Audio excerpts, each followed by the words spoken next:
Ихтэй сургуульд санхүү эдийн засгийн чиглэлээр суралцж байгаа оюутнууд болоод санхүүгийн мэрэгжсэн шинжээчийн шалгалтанд бэлтгэж байгаа залуус зориулсан сангийн яамны тусгай хөтөлбөр хэрэгжиж эхэлжээ.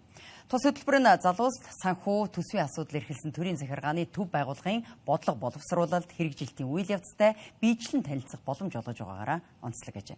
Мөн тус хөтөлбөр нь яамны зүгээс салбарын шилдэг боловсон хүчнийг татаж чадварлаг хүний нөөцөөр бага бүрдүүлэхэд өндөр ач холбогдолтой гэж үзэж байгаа юм байна.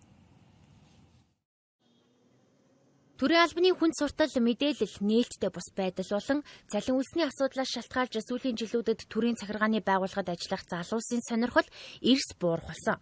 Тэр дундаа санхүү эдийн засгийн чиглэлийн өндөр чадвартай боловсон хүчин хувийн хвшлийг илүүд үзэх хандлага нэмэгдсэн талаарх судалгаа бий. Тэгвэл энэхүү ханыг нурааж төрийн бодлого боловсруулах үйл явцыг залуust илүү нээлттэй, ойлгомжтой болгох зорилгоор сангийн яам болон харьяа байгууллагуудын үйл ажиллагааг төгсөх курсын оюутнуудад танилцуулах хөтөлбөрийг өнөөдөр явууллаа. Би яг одоо 10 гаруй жилийн өмнө өөрөө сургуулаа төгсчөөд ажил горлоод явж байхад төрийн байгууллагуудын талаарх одоо мэдээлэл айгүй хомс юм шиг санагдчихсэн. Хувийн байгууллагууд бол одоо ингээд арсын зараа тавиад гэдэг юм уу янз бүрийн өдөрлөг зохион байгуулад боломжоо айгүйг сурталчлаад явдаг байсан. Тэгээд төрийн байгууллагууд бас тодорхой хэмжээгээр мэдээллүүд нэг хаалттай байдгийн болов гэсэн мэдрэмж төрөөд тэгээд ажлын байрны сонголтоо бас өөр байдлаар хийгээд явж ирсэн. Яг тэр туршлага дээрээ үндэслээд ер нь сангийн яам болон түүний одоо харьяа эсвэл хувьцаа эзэмшигчийн эрхийг хэрэгжүүлж байгаа байгууллага гэд бодоод үзэх юм бол бас маш их нөөц болцоотой, маш их юм сурах боломжтой. Ялангуяа одоо шинээр ажлын гараагаа эхэлж байгаа эдгээр оюутан залуучуудад маань бодлогын одоо голлох институтүүдэд за эсвэл одоо хөрөнгөний зах зээлийн бас голлох институтүүдэд ажлын гараагаа эхлээд ингээд өөрийгөө хөгжүүлээд явах юм боломжтой гэж ингэж үзэж байгаа. Өнөөдрийн ажлын үр дүнд бол гол нь оюутнууд маань дадлага хийх ёстой бол дадлага хийх өдөрдмж холбогдох байгууллагатайгаа батлуулаад цаашдаа одоо туршилтын журмаар ажиллах ёстой бол холбогдох газартайгаа ингэж одоо ажлын одоо ажилд орох талаарх асуудлаа ингээ харилцан зөвшөлдөж шаардлагатай мэдээлүүдээ авахд л гол зорилго маань оршиж байгаа. Уг хөтөлбөрт санхүү эдийн засгийн чиглэлээр суралцж буй ихтэй сургуулийн оюутнууд болон олон улсын мэрэгсэн шинжээчийн шалгалтад бэлтгэж буй залуус оролцож байна.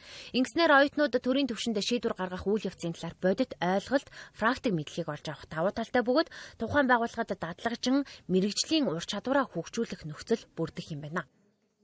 Миний хувьд санхүү төсвийн судалгааны газрын дарга манай газар шинээр 4 жилийн өмнө байгуулагдаад бид нэр яг энэ чинээс яг судалгааны чиглэлээр төсвийн чиглэлээр судалгаа хийж байгаа. Тэгээд тэрийг энэ шийдвэр гаргалтанд яаж нөлөөлөх вэ гэд энэ дэр ямар хүмүүсийг авах вэ гэж аяг их бодсон байхгүй. Тэгээд Монгол Улсын их сургууль санхүү эдийн засгийн сургуулийн эдийн засгийн төвийн багш нартай уулзж агаад яг тэдгээрээсээ бол хамгийн шилдэг оюутнуудыг судалгаа шинжилгээ хийж сурсан хамгийн одоо хичээм мэрэлттэй ирээдүйдээ ихтгэл төгс хүүхдүүдийг нь сонгож авч манай газар бол би баг ихний 8 хүүхдийг нь авч ирсэн. За эдгээр хүүхдүүд байна одоо ингээд 4 жил ажиллаад эхнээсээ олон улсын нэр хүндтэй сургуулиудад яваад ингээд буцаж ирээд яг бидний ирээдүйн амьдралд хэрэг болохоор том бодлого шийдвэрт нөлөөлөхөөр залуу боловсон хүчин бэлтгэж байгаад аяг их баяртай байгаа. За манай татврын байгууллагын хувьд бол 95% санхүүгийн мэргэжилтэд усад ажилладаг. Ер нь татвар ийм байгууллагууд санхүү, эдийн засаг, нэгтлэн бодогч, ийм чиглэлийн мэргэжлийн албан агч дугасаа ажиллах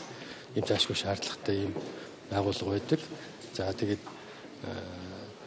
одоо энэ сургуулийг төгсөж байгаа яг оюутнуудыг яг төгсөх үед нь одоо бид нар бас энэ нийт тааллын зохион байгуулалт магадгүй эндээс сонирхсан оюутнуудтай бас зөвлөгөө олгоод бас ажлын байранд одоо хүлээж авах за санал болгох ийм арга хэмжээ зохион байгуулж байна.